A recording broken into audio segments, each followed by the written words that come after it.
오늘 우리에게 새날을 주신 하나님을 찬양하겠습니다. 찬송가 370장 찬양합니다.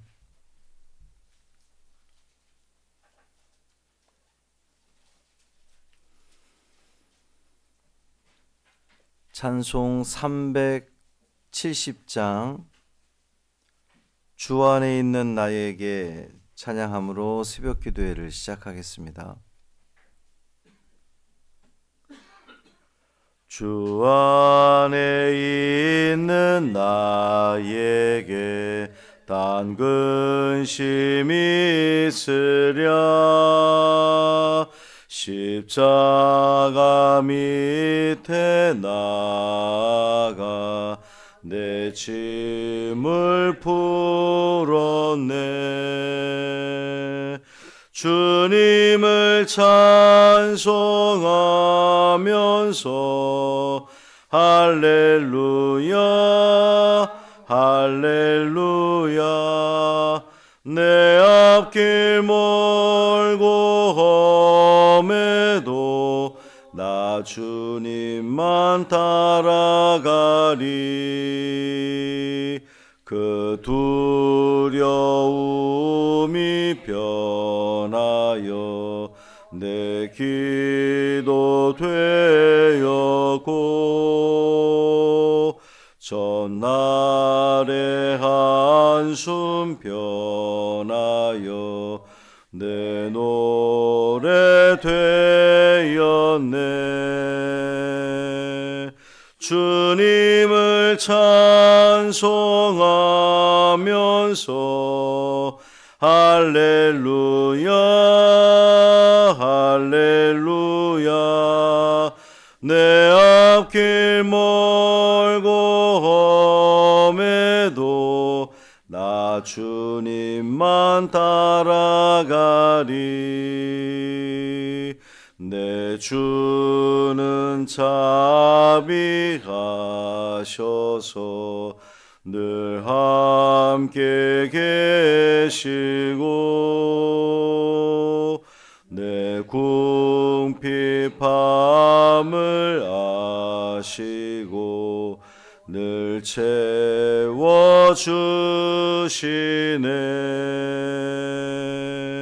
주님을 찬송하면서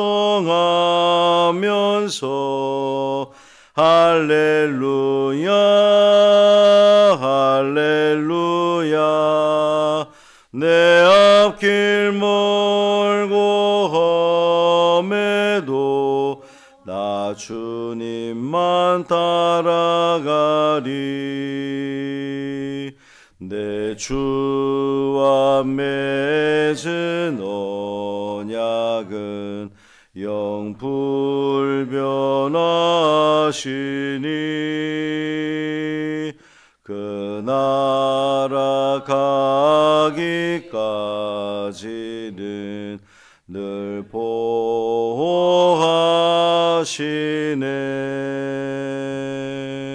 주님을 찬송하면서 할렐루야 할렐루야 내 앞길 멀고 험해도 나 주님만 따라가리.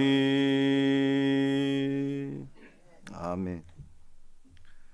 사도신경으로 우리의 신앙을 고백하겠습니다. 전능하사 천지를 만드신 하나님 아버지를 내가 믿사오며 그 외아들 우리 주 예수 그리스도를 믿사오니 이는 성령으로 잉태하사 동정녀 마리아에게 나시고 본디오 빌라도에게 고난을 받으사 십자가에 못 박혀 죽으시고 장사한 지 사흘 만에 죽은 자 가운데서 다시 살아나시며 하늘에 오르사 전능하신 하나님 우편에 앉아 계시다가 저리로서 산 자와 죽은 자를 심판하러 오시리라. 성령을 믿사오며 거룩한 공회와 성도가 서로 교통하는 것과 죄를 사하여 주시는 것과 몸이 다시 사는 것과 영원히 사는 것을 믿사옵나이다. 아멘. 다니엘 11장 1절부터 19절까지 말씀입니다. 다니엘 11장 1절부터 19절까지 말씀 함께 읽습니다. 내가 또 메대 사람 다리오 원년에 일어나 그를 도와서 그를 강하게 한 일이 있었느니라. 이제 내가 참된 것을 내게 보이리라. 보라, 바사에서 또 새 왕들이 일어날 것이요 그 후에 넷째는 그들보다 심히 부요할 것이며 그가 그 부요함으로 강하여진 후에는 모든 사람을 충동하여 헬라 왕국을 칠 것이며 장차 한 능력 있는 왕이 일어나서 큰 권세로 다스리며 자기 마음대로 행하리라. 그러나 그가 강성할 때에 그의 나라가 갈라져 천하 사방에 나누일 것이나 그의 자손에게로 돌아가지도 아니할 것이요 또 자기가 주장하던 권세대로도 되지 아니하리니 이는 그 나라가 뽑혀서 그 외에 다른 사람들에게 돌아갈 것임이라.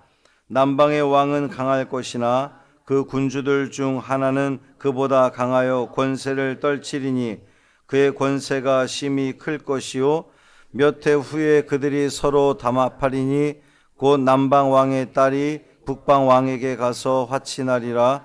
그러나 그 공주의 힘이 쇠하고 그 왕은 서지도 못하며 권세가 없어질 뿐 아니라 그 공주와 그를 데리고 온 자와 그를 낳은 자와 그때에 도와주던 자가 다 버림을 당하리라. 그러나 그 공주의 본 족속에게서 난 자 중에 한 사람이 왕위를 이어 권세를 받아 북방 왕의 군대를 치러 와서 그의 성에 들어가서 그들을 쳐서 이기고 그 신들과 부어 만든 우상들과 은과 금의 아름다운 그릇들은 다 노략하여 애굽으로 가져갈 것이요 몇 해 동안은 그가 북방 왕을 치지 아니하리라. 북방 왕이 남방 왕의 왕국으로 쳐들어갈 것이나 자기 본국으로 물러가리라. 그러나 그의 아들들이 전쟁을 준비하고 심히 많은 군대를 모아서 물이 넘침같이 나아올 것이며 그가 또 와서 남방 왕의 견고한 성까지 칠 것이요 남방 왕은 크게 노하여 나와서 북방 왕과 싸울 것이라. 북방 왕이 큰 무리를 일으킬 것이나 그 무리는 그의 손에 넘겨준 바 되리라. 그가 큰 무리를 사로잡은 후에 그의 마음이 스스로 높아져서 수만 명을 엎드러 때릴 것이나 그 세력은 더하지 못할 것이요 북방 왕은 돌아가서 다시 군대를 전보다 더 많이 준비하였다가 몇 대 곧 몇 해 후에 대군과 많은 물건을 거느리고 오리라. 그때에 여러 사람이 일어나서 남방 왕을 칠 것이요 내 백성 중에서도 포악한 자가 스스로 높아져서 환상을 이루려 할 것이나 그들이 도리어 걸려 넘어지리라. 이에 북방 왕은 와서 토성을 쌓고 견고한 성읍을 점령할 것이요 남방 군대는 그를 당할 수 없으며 또 그가 택한 군대라도 그를 당할 힘이 없을 것이므로 오직 와서 치는 자가 자기 마음대로 행하리니 그를 당할 사람이 없겠고 그는 영화로운 땅에 설 것이요 그의 손에는 멸망이 있으리라.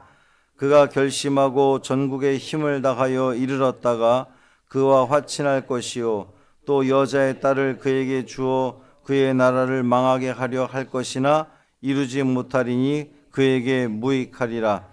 그 후에 그가 그의 얼굴을 바닷가로 돌려 많이 점령할 것이나 한 장군이 나타나 그의 정복을 그치게 하고 그 수치를 그에게 돌릴 것이므로 그가 드디어 그 얼굴을 돌려 자기 땅 산성들로 향할 것이나 거쳐 넘어지고 다시는 보이지 아니하니라. 아멘. 이 말씀은 하나님 말씀입니다. 오늘도 우리 역사 속에 개입하시는 하나님을 신뢰하며 의지하시기를 바랍니다. 온 만물의 주관자이신 하나님을 의지하며 나아가는 것이 우리에게 가장 지혜로운 삶의 선택일 것입니다. 오늘 사경의 마지막 날이고요. 감미사의 취임식이 있을 예정입니다. 은혜 가운데 잘 마칠 수 있도록 기도해 주시기를 바랍니다. 오늘 본문은 그 바사, 그러니까 페르시아 제국 이후에 그 헬라 제국, 그리고 헬라 제국의 그 분열, 그다음에 그 이후에 벌어지는 이 두 세력 간의 싸움에 대한 이야기예요. 그래서 북쪽은 셀루코스 왕조라고 하고, 또 이 이스라엘을 중심으로 해서 북쪽 셀루코스 왕조, 그리고 남쪽에는 프톨레미 왕조가 이제 성행했다가 사라지는 그런 내용들입니다. 오늘 1절 보면 내가 또 메대 사람 다리오 원년에 일어나 그를 도와서 그를 강하게 한 일이 있었느니라 그랬습니다. 가브리엘 천사가 다니엘에게 말하는 대목인데요.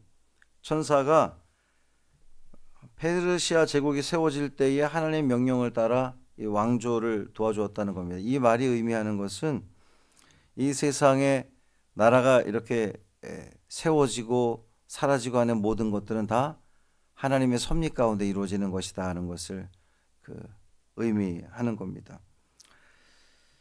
이제 2절부터 또 예언이 시작이 되는 건데, 페르시아의 네 왕이 언급이 됩니다. 그 중에 이 넷째 왕이 아하수에로 1세인데 아주 매우 부유하고 강력했고, 그 부를 헬라 제국과의 또 전쟁을 일으킵니다. 근데 이제 결국은 그러니까 그리스의 왕인 알렉산더 대왕이 이제 강력한 힘을 가지고 등장해서 또 세계를 제패하게 되는 건데, 3절 말씀 보면 장차 한 능력 있는 왕이 일어나서 큰 권세로 다스리며 자기 마음대로 행하리라 그랬는데, 이 장차 한 능력 있는 왕은 헬라 제국의 알렉산더 대왕을 이야기하는 것이고요. 그러나 4절 보면 그가 강성할 때에 그의 나라가 갈라져. 그러니까 알렉산더 대왕이 전 세계를 제패하면서 막 호령할 줄 알았는데 33살에 그가 일찍 죽게 됩니다. 그러니까 굉장히 빨리 등장해서 확 커졌다가 또 이게 이제 네 나라로, 네 왕국으로 또 갈라지는 거예요. 그러니까 세계사 속에 이런 일들은 다 하나님의 섭리 가운데 이루어지는 것이라는 것을 지금 예언하여 보여주는 겁니다. 그러니까 사람이 아무리 강해 보여도 하나님의 그 주권 앞에서는 다 연약할 수밖에 없다는 것을 우리는 또 깨닫게 됩니다. 이제 이 5절부터는 북방왕과 남방왕의 그 치열한 대립에 대해서 쭉 이제 길게 서술을 하는 겁니다. 아주 복잡한 그 역사적인 일들이 일어나요. 지금이 세계사 시간이 아니기 때문에 굳이 그걸 다 언급할 필요는 없는 것 같고, 이제 남방, 그러니까 애굽을 중심으로 한 그 남방 왕은 프톨레미 왕조, 그리고 이 부하 중 한 사람이 이 이스라엘의 북쪽인 셀루코스 왕조를 이루어서 이제 전쟁을 반복하게 됩니다. 오늘 본문에 보면 이제 서로가 결혼을 가지고 동맹을 이루어요. 옛날에 그런 일 많았잖아요. 그래서 시집 보내고 사돈 맺어가지고 그런 결혼 동맹도 맺어보지만 결국에는 그것도 갈라지게 되고, 결국 서로 싸우고 도시를 점령하고 배신을 하는 그런 갈등들이 이루어집니다.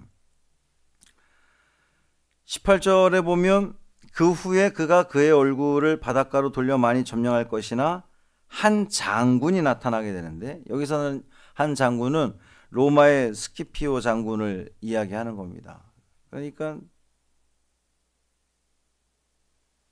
영원할 것 같았던 제국도 금방 사라지고 또 갈라지고, 전쟁하다가 또 갈라지고 또 다른 제국이 나타나고, 결국 오늘 본문이 우리에게 주는 그 의미는 세상의 권세는 아무리 대단해 보여도 결국 다 사라지고 만다는 겁니다. 하나님의 때가 오면 그 끝이 반드시 임한다는 거예요. 사경의 첫째 날 강사님이 이제 이야기하는 중에 이스라엘의 이 지형을 이야기하면서 이스라엘은 항상 전쟁의 소용돌이 속에 있었다는 이야기를 했습니다. 그게 뭐냐면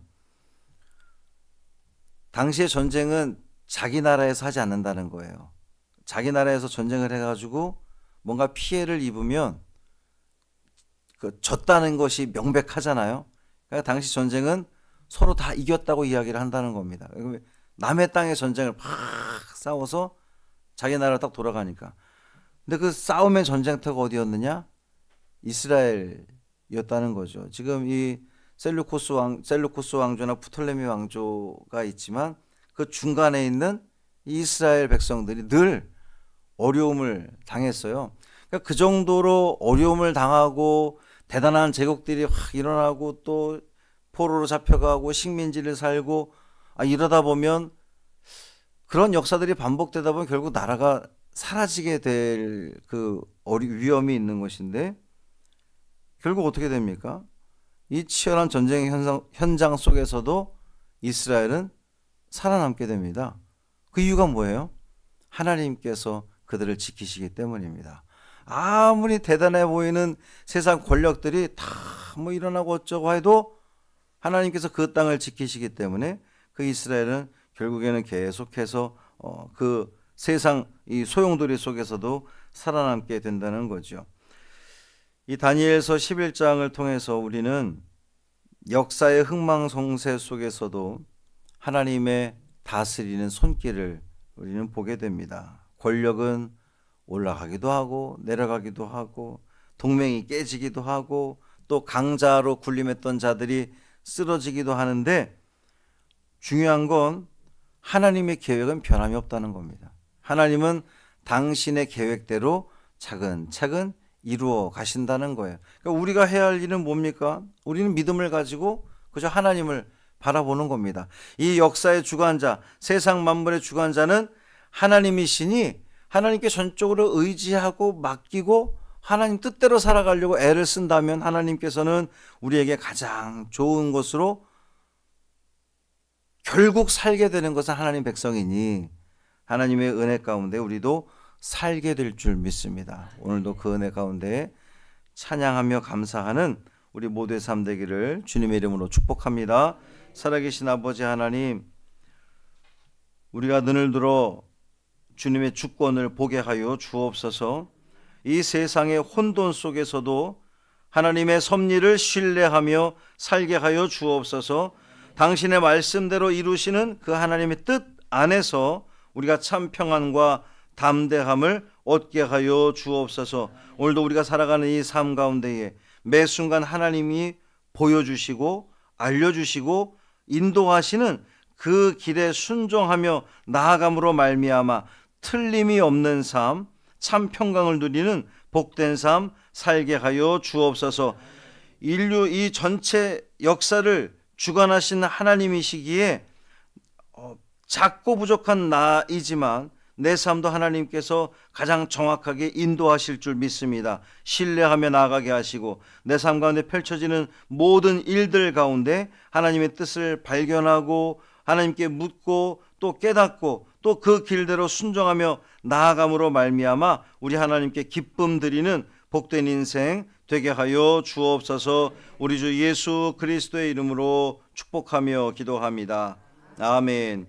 하늘에 계신 우리 아버지여, 이름이 거룩히 여김을 받으시오며 나라가 임하시오며 뜻이 하늘에서 이루어진 것 같이 땅에서도 이루어지이다. 오늘 우리에게 일용할 양식을 주시옵고 우리가 우리에게 죄 지은 자를 사하여 준 것 같이 우리 죄를 사하여 주시옵고 우리를 시험에 들게 하지 마시옵고 다만 악에서 구하시옵소서. 나라와 권세와 영광이 아버지께 영원히 있사옵나이다. 아멘.